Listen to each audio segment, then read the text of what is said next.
इस मामले में एक चेहरा और है जिस पर शायद ही किसी का ध्यान गया हो, और वो चेहरा है पंडित एन.के. पांडे का। जब रघुवंशी परिवार पर दुख का पहाड़ टूटा तो उन्होंने सारे रास्ते अपनाए। उनमें से एक था ज्योतिष का रास्ता। पंडित एन.के. पांडे उनके पारिवारिक ज्योतिषी हैं। उन्होंने ही राजा और सोनम की कुंडलियों का मिलान किया था। जब सोनम लापता हुई तो उनके कहने पर घर के बाहर एक उल्टी तस्वीर टांग दी गई। फिर ये कहा गया कि राजा की हत्या के पीछे किसी महिला का हाथ है। ज्योतिषी की भविष्यवाणी आप भी सुनिए। राजा रघुवंशी हत्याकांड में जब परिजन सोनम की तलाश में जुटे हुए थे, तब उनके घर के सामने रहने वाले ज्योतिषाचार्य पंडित एन.के. पांडे ने यह कहा था कि राजा की हत्या में किसी महिला का हाथ है।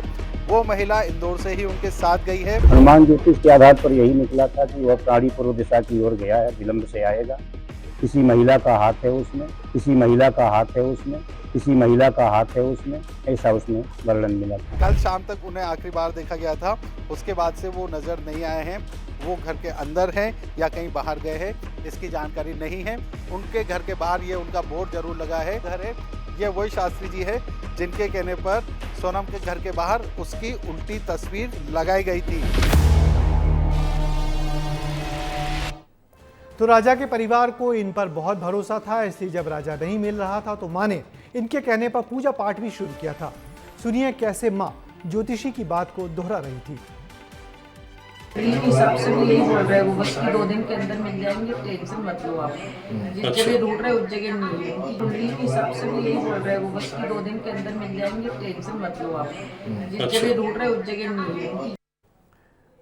तो ऐसे में इस केस में पुलिस ने अपना काम किया, लेकिन रघुवंशी परिवार के मुताबिक पंडित की 2 भविष्यवाणियां सच साबित हुई हैं।